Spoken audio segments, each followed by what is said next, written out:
¿Te imaginas un México sin estadios llenos de fanáticos del fútbol?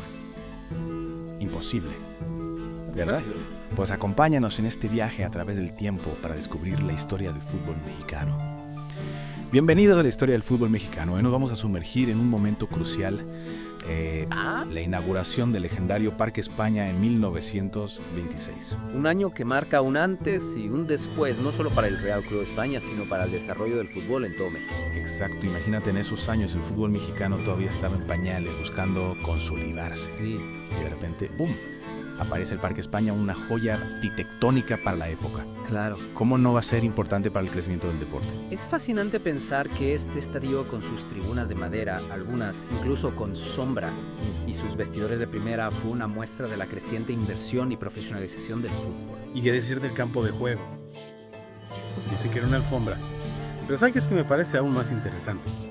Que dos grandes empresas de la época, la cigarrera El Buen Tono y la cervecería Moctezuma, contribuyeron a su construcción. Eso nos habla de un interés que iba más allá de lo deportivo.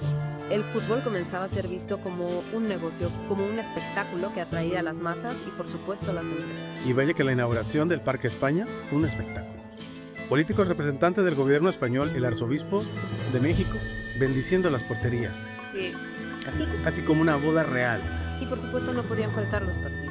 Una doble cartelera que prometía emociones fuertes. Primero el América contra la Aurrera, un partido que tenía al Real Club España mordiéndose la uñas. ¿Por qué? ¿Tenían algo en juego? Claro, el España aún tenía posibilidades de ganar el título de la temporada, pero dependía del resultado de este encuentro. Si el Aurrera ganaba el España, se quedaba con las manos vacías. ¡Qué tensión! Imagínate la presión para los jugadores del España sabiendo que su destino dependía de un partido que ni siquiera jugaban ellos. Pues te cuento que la suerte no estuvo de su lado. El América ganó 1-0 eliminando a la España de la contienda por el título. ¡Qué mala pata! Debió ser un golpe duro para el equipo anfitrión, sobre todo en un día tan especial como la inauguración de su nuevo estadio. Pero bueno, aún quedaba el plato fuerte, el Real Club España contra el Necaxa. Un duelo de titanes. El Necaxa era uno de los equipos más poderosos de la época. ¿Sí? Y el España con su nuevo estadio buscaba demostrar que estaba a la altura. Imagínate el ambiente en las gradas, la expectativa por ver a estos dos equipos enfrentarse. Apuesto que fue un partido vibrante lleno de emociones y jugadas de infarto. Cuéntame, ¿quién se llevó la victoria? Fue un partido reñido hasta el final. Goles iban y venían, la afición enloquecía con cada jugada. Vemos a medias con la intriga quién ganó. Al final, el Real Club España logró una emocionante victoria por 4-3. Un final de infarto que seguramente dejó a los aficionados con el corazón en la mano. ¡Wow! 4-3, eso sí que es un resultado ajustado. ¿Quiénes fueron los héroes del día para el España? Miguel Giralt, la estrella del equipo, anotó 2 golazos, mientras que Pérez y Cacharro marcaron los otros 2 para el equipo local. Por parte de Necaxa, Asunción, Pérez, Felipe Méndez y Pepe Ruiz fueron los encargados de anotar. Un partido para la historia, sin duda. Pero a pesar de no haber podido celebrar un título en la inauguración, el Parque España se convirtió en un símbolo del crecimiento del fútbol mexicano. Exactamente. Y no solo eso, en 1933 fue renovado y ampliado, aumentando su capacidad a 14,000 espectadores. Su diseño con excelente visibilidad y comodidades para la afición lo convirtió en uno de los mejores estadios de México. El Parque España no solo fue un estadio, fue un escenario donde se forjaron leyendas, donde la afición se unió para celebrar su pasión por el fútbol. Y es importante recordar que la construcción de este estadio fue impulsada por el Real Club España, un equipo que, como muchos otros, jugó un papel fundamental en el desarrollo del fútbol en México. Hablando de equipos que impulsaron el fútbol mexicano, ¿qué otros estadios icónicos marcaron la historia de este deporte? El Parque España fue un pionero sin duda, pero si hablamos de estadios icónicos, no podemos dejar de mencionar Coloso de Santa Úrsula el Estadio Azteca. El Azteca, un estadio que ha visto de todo 2 copas del mundo, goles históricos, la magia de Maradona, la garra de la selección mexicana.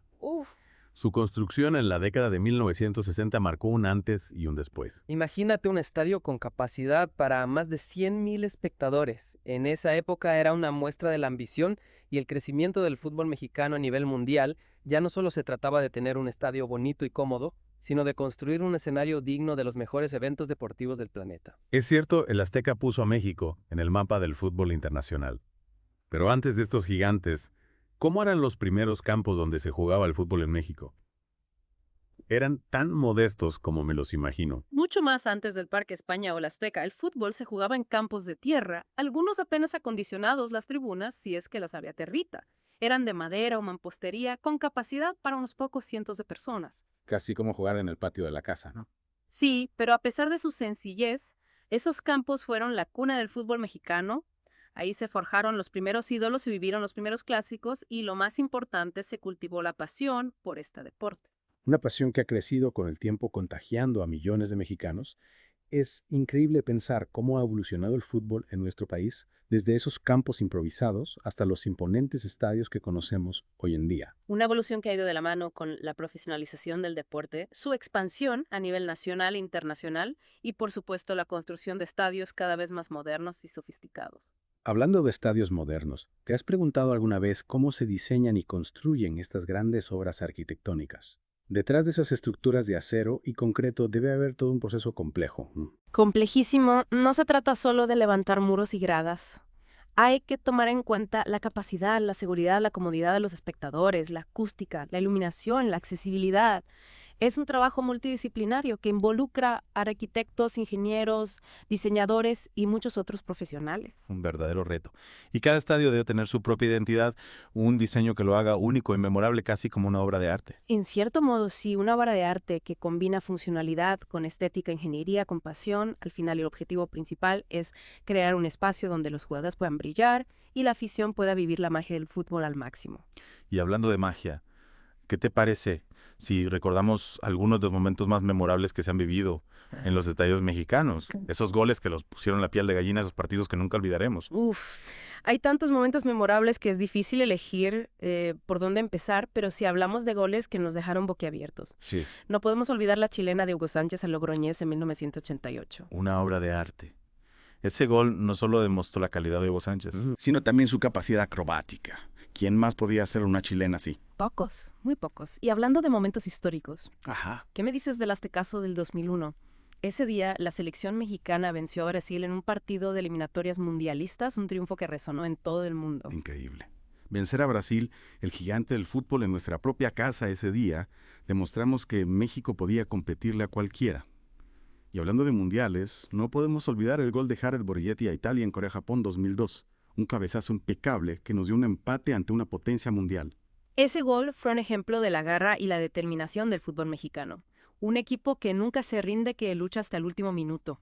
Y hablando de momentos emotivos, recordemos la despedida de Cuauhtémoc Blanco en el Estadio Azteca en 2015. Esa noche fue mágica. Todo el estadio coreando su nombre, las lágrimas, la emoción.